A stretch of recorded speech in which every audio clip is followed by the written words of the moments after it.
ప్రభు నామానికే మహిమ కలుగునుగాక. కూడి వచ్చిన మీ అందరికీ, కర్మెలో ఆత్మీయ సహవాస సంఘ విశ్వాసులందరికీ మన ప్రభువును ఆయన ప్రియ కుమారుడు నాయన యేసుక్రీస్తు వారి శ్రేష్టమైన నామలో శుభములు మరియు అందరికీ వందనాలండి. సామెతల గ్రంథం 26వ అధ్యాయాన్ని మనం ధ్యానం చేసుకుందాం. సామెతలు 26.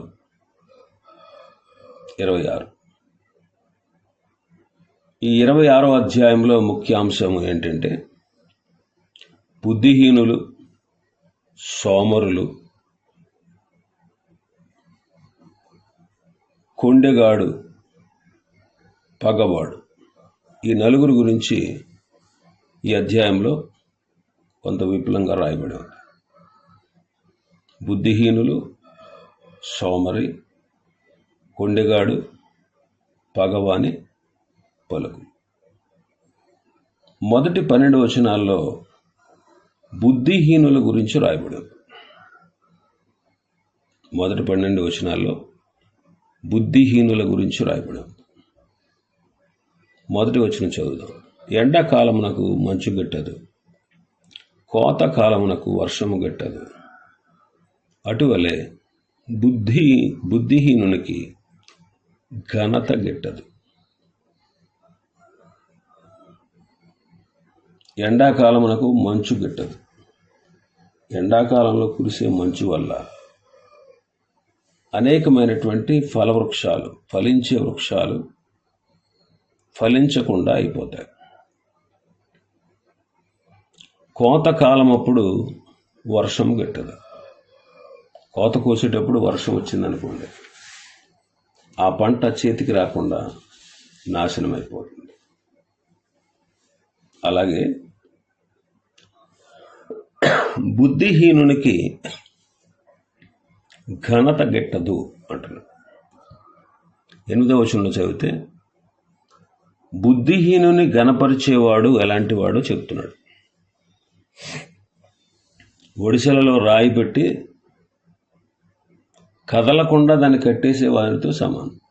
ఒడిసెల్లో రాయి పెట్టి కదలకుండా కడితే అది మనకే హాని కలగజేస్తుంది. ఆ రాయి కట్టకుండా ఉంటే దాని గమ్యానికి చేరద్ది.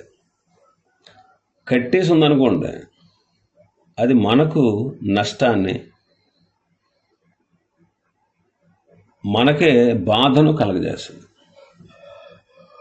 కాబట్టి బుద్ధిహీనునికి ఘనత గిట్టదు అంటున్నాడు. 17వ అధ్యాయం 7వ వచనం. 17వ అధ్యాయం 7వ వచనం. అహంకారముగా మాట్లాడుట బుద్ధి లేని వాడికి తగదు అంటాడు. 19వ అధ్యాయం 10వ వచనం. భోగములను అనుభవించుట బుద్ధిహీనునికి తగదు అంటాడు. భోగములు అనుభవించుట బుద్ధిహీనునికి తగదు అంటాడు.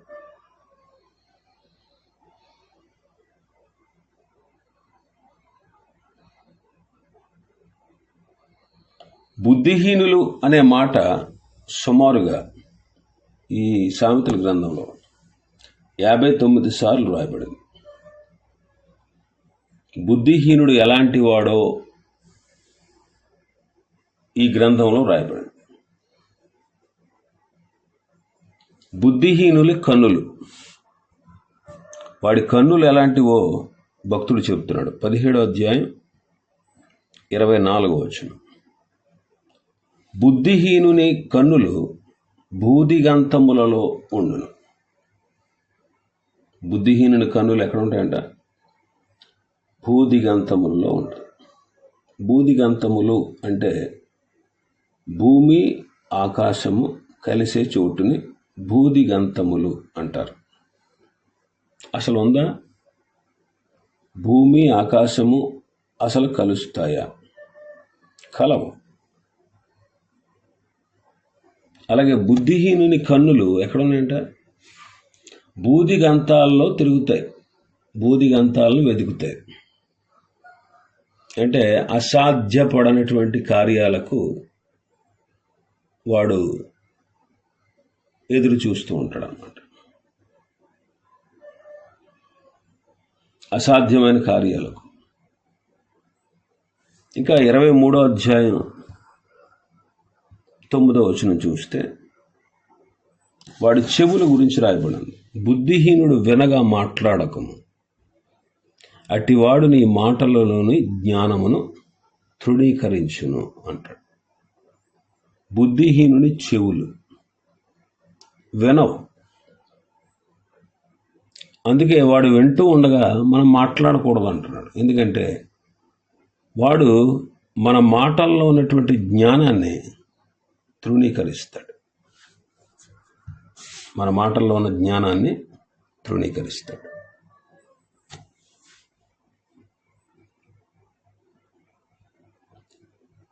బుద్ధిహీనుని నోరు మనం చూస్తే 10వ అధ్యాయం 14వ వచనం. మూడుల నోరు అప్పుడే నాశనము చేయును అంటాడు. మూడులు ఏం చేస్తాడు? మూడు అంటే భక్తిహీనుడు, బుద్ధిహీనుడు. బుద్ధిహీనుడు నోరు నాశనాన్ని కలగజేస్తుంది. వాడు మాట్లాడాడంటే నాశనమే. వాడు మాట్లాడాడంటే నాశనమే. 5వ అధ్యాయం 3వ వచనం నుంచి 3వ వచనం మనం చదివితే, జార స్త్రీ పెదవుల నుండి తేనె కారును, దాని నోటి మాటలు నూనె కంటే కూడా నునిపోయినవి అంట. ఇంకా మనం చూస్తే పెదవులు 18వ అధ్యాయం 7వ వచనం. బుద్ధిహీనుని నోరు వానికి నాశనము తెచ్చును, వాని పెదవులు వాని ప్రాణమునకు ఉరి తెస్తాయి. వారి పెదవులు వాడి ప్రాణానికి ఏం తీసుకొస్తాయి? ఉరి తీసుకొస్తాయట. 10వ అధ్యాయం 31వ వచనం మనం చదివితే, మూర్ఖపు మాటలు మాట్లాడు నాలుక పెరికివేయబడును అంట. బుద్ధిహీనంగా మాట్లాడేవాడి నాలుక, మూర్ఖుడు అంటే బుద్ధిహీనుడు, వాడి మాట్లాడే మాటలు, మూర్ఖపు మాటలు పలికేటువంటి నాలుక పెరికివేయబడుద్ది అంట. ప్రసంగి గ్రంథం 5వ అధ్యాయం 3వ వచనం. పెక్కు మాటలు పలుకువాడు బుద్ధిహీనుడగును అంటాడు. పెక్కు మాటలు పలికేవాడు, వాడి స్వరం, వాడు ఎంతసేపు ఎక్కువగా మాట్లాడతాడు అన్నమాట. వాడు చివరికి ఏమవుతాడంటే బుద్ధిహీనుడు అవుతాడు. కీర్తన 75వ కీర్తన 10వ వచనం. భక్తిహీనుల కొమ్ములనన్నిటినీ నేను విరుగగొట్టేదను. భక్తిహీనుల కొమ్ములన్నిటినీ నేను విరగొడతాను. అంటే భక్తిహీనుడు హెచ్చింపబడాడు. భక్తిహీనుడిని దేవుడు అణిచివేస్తాడు. 14వ కీర్తన 1వ వచనం. దేవుడు లేడని బుద్ధిహీనులు తమ హృదయములో అనుకొందురు, వారు చెడిపోయిన వారు అసహ్య కార్యములు చేయుదురు అంటాడు. వాడి హృదయం ఎలాంటి దేవుడు చెప్తున్నాడు? బుద్ధిహీనుడి యొక్క హృదయం. వాడు ఏమనుకుంటాడంటే హృదయంలో దేవుడు లేడు అనుకుంటాడు. అందుకే అసహ్య కార్యములు చేస్తాడు. అసహ్య కార్యములు చేస్తాడు.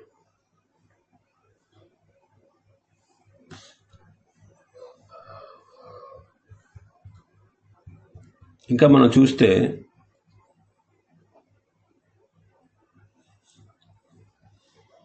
లోకాసు వార్త 24వ అధ్యాయం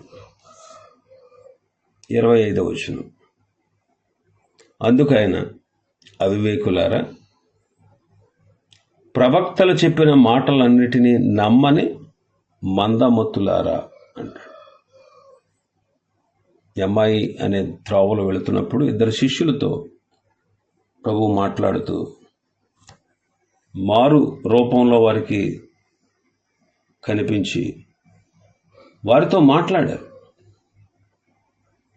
కీర్తనలో, ప్రవక్తలు చెప్పిన ప్రవచనాల్లో, ధర్మశాస్త్రంలో యేసుక్రీస్తు ప్రభువును గూర్చి రాయబడిన సంగతులు వారికి చూపించి, క్రీస్తు శ్రమపడతాడు, శిలువ మరణం పొందుతాడు, తిరిగి లేస్తాడు, ఈ సత్యాలన్నీ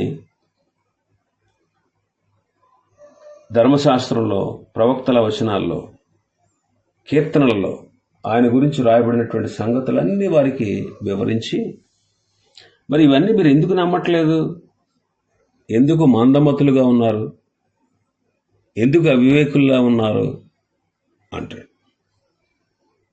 కాబట్టి హృదయం, బుద్ధిహీనుడి యొక్క హృదయం అవివేకంగాను మందంగాను ఉంటుంది. ఇంకా మనం చూస్తే మన భాగంలో 14వ అధ్యాయం 1వ వచనాన్ని చదివితే, జ్ఞానవంతురాలు తన ఇల్లు కట్టును, 3 రాలు తన చేతులతో తన ఇల్లు ఓడబెరుకును. బుద్ధిహీనురాలు 3 రాలు తన చేతులతో తన ఇల్లు ఏం చేస్తుందంటే ఓడబెరుకును అంటాడు. ప్రసంగి గ్రంథం 4వ అధ్యాయం 5వ వచనం. బుద్ధిహీనుడు చేతులు ముడుచుకొని తన మాంసము భక్షించును. చేతులు ముడుచుకుంటాడు. 10వ అధ్యాయం మన భాగంలో 3వ వచనాన్ని మనం చదివితే, 10వ అధ్యాయం 3వ వచనం.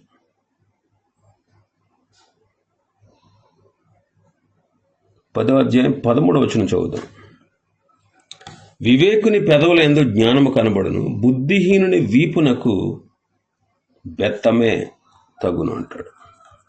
బుద్ధిహీనుడు వీపుకి ఏం తగుద్దంట? బెత్తం. 19:29. బుద్ధిహీనుల వీపులకు దెబ్బలు నియమించబడి ఉన్నవి అంటాడు. వాడి వీపుకు దెబ్బలు. వాడి పాదములు ఎలాంటివో చూడండి. 5వ అధ్యాయం 5వ వచనం. జారస్త్రీ పెదవుల నుండి తేనె కారును, దాని నోటి మాటలు నూనె కంటే నూనెపోయినవి. 5వ వచనంలో, దాని నడతలు మరణమునకు దిగుటకు దారితీయును, దాని అడుగులు పాతాళమునకు చక్కగా చేరును. మరి ఆ మార్గంలో నడిచేవాడు కూడా ఎక్కడికి వెళ్తాడు? మరణశాలకు దిగిపోతాడు అంటాడు. కాబట్టి బుద్ధిహీనంగా నడిచేవాడు, వాడి అడుగులు పాతాళానికి వాడిని తీసుకెళ్తాయి. 15వ అధ్యాయం 14వ వచనం.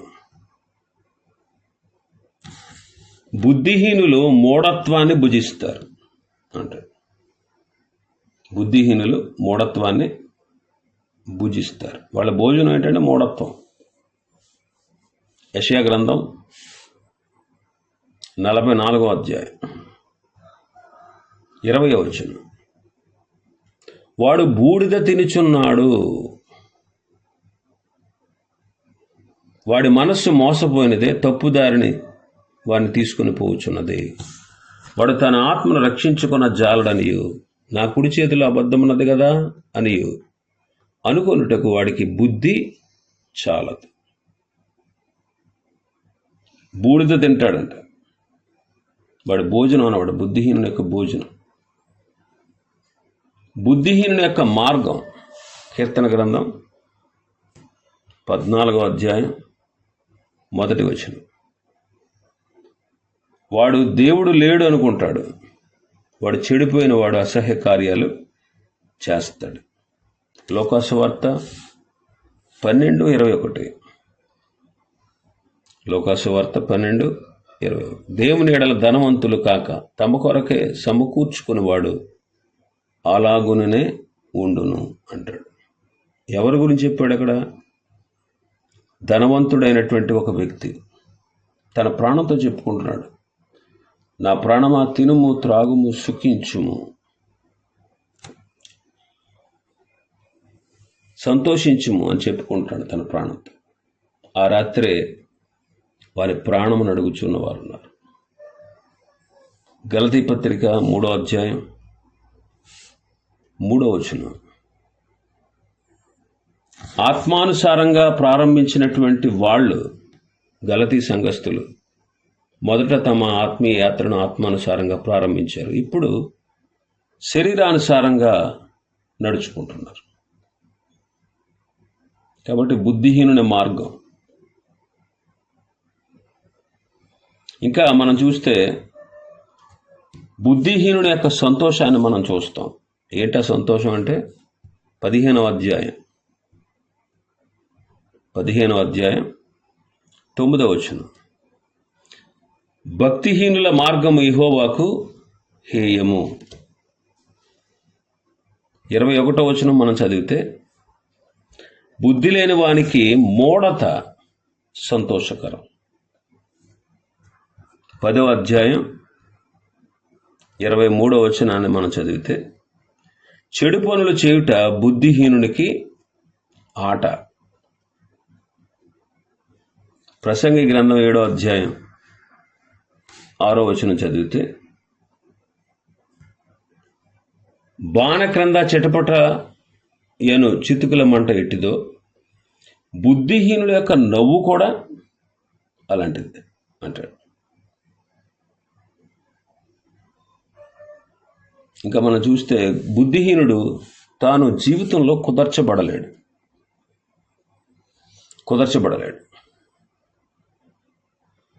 ఎందుకంటే దేవుడు బుద్ధిహీనుని యొక్క ఆశను భంగం చేస్తాడు.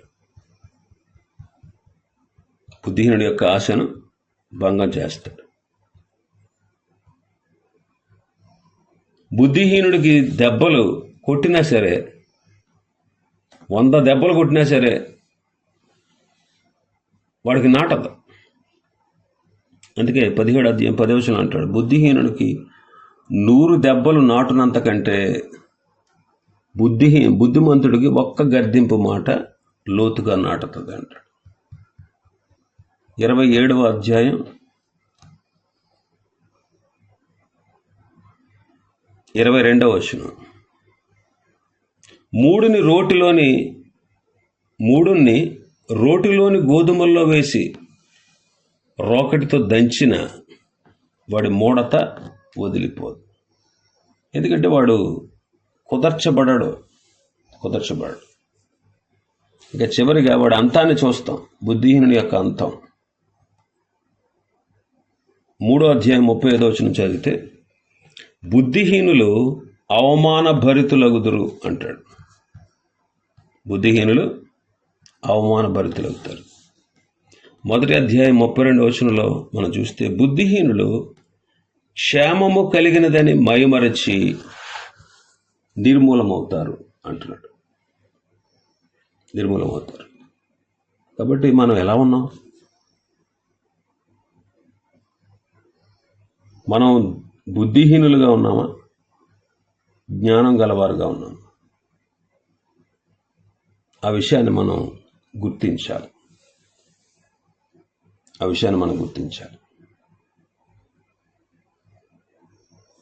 అందుకే ఈ అధ్యాయంలో మొదటి 12 వచనాల్లో మనం చూస్తే బుద్ధిహీనుడి గురించే రాయబడి ఉంది. గుర్రమునకు చుబుకు, గాడిదకు కళ్ళెము, మూర్ఖుల వీపుకి బెత్తం. మూఢుడంటే బుద్ధిహీనుడే. వాని మూఢత చొప్పున 4వ వచనం, వాడి మూఢత చొప్పున మూర్ఖునికి ప్రత్యుత్తరం ఇయ్యకుము, ఇచ్చిన ఎడల నీవును వాడిని పోలి ఉంటావు. వాని మూఢత చొప్పున మూర్ఖునికి ప్రత్యుత్తరం ఏమో, అలాగూ చేయని ఎడల వాడు తన దృష్టికి తానే జ్ఞాని అనుకుంటాడు. మూర్ఖుని చేత వర్తమానం పంపేవాడు కాళ్ళు తెగ్గొట్టుకుని విషం తాగిన వాడితో సమానం. మూర్ఖుని నోట సామెత పట్టు లేకుండా ఉంటుంది. మూర్ఖుని నోట సామెత మత్తుగొన్నవాడి చేతిలో ముళ్ళు గుచ్చుకున్నట్టుంటుంది. మూర్ఖుని వలన కలుగు లాభం నిలవదు. వాడిని ఎవడైనా కూలికి పెట్టుకున్నా ఆ కూలికి పెట్టుకున్నవాడు చెడిపోతాడు. కక్కిన దానికి తిరుగు కుక్కతో సమానుడు మూర్ఖుడు. కాబట్టి ఇవన్నీ మూర్ఖుల యొక్క లక్షణాలు, మూర్ఖుల యొక్క స్థితి. మూర్ఖులన్నా బుద్ధిహీనులన్నా ఒకటే, ఇవి పర్యాయ పదాలు. కాబట్టి మనం మూర్ఖత్వం అంటే మూర్ఖుడు అంటే ఏంటి? తెలుసు అన్నీ కానీ చేయడు. వాడికి అన్నీ తెలుసు కానీ దాని ప్రకారంగా నడవడం, వాడిని మూర్ఖుడు బుద్ధిహీనుడు అంటాడు. మూర్ఖుడు బుద్ధిహీనుడు అంటారు. మరి మనం ఎలా ఉన్నామో ఒకసారి మనం పరీక్షించుకుందాం. ఇంకా మరికొన్ని విషయాలు ఇందులో ఉన్నాయి. ప్రభు చిత్తమైతే రేపటి దినం వాటిని మనం ధ్యానం చేసుకుందాం. దేవుడి వర్తమానాన్ని మన వెనుకడిలో ఆశీర్వదించును గాక. ఆమేన్.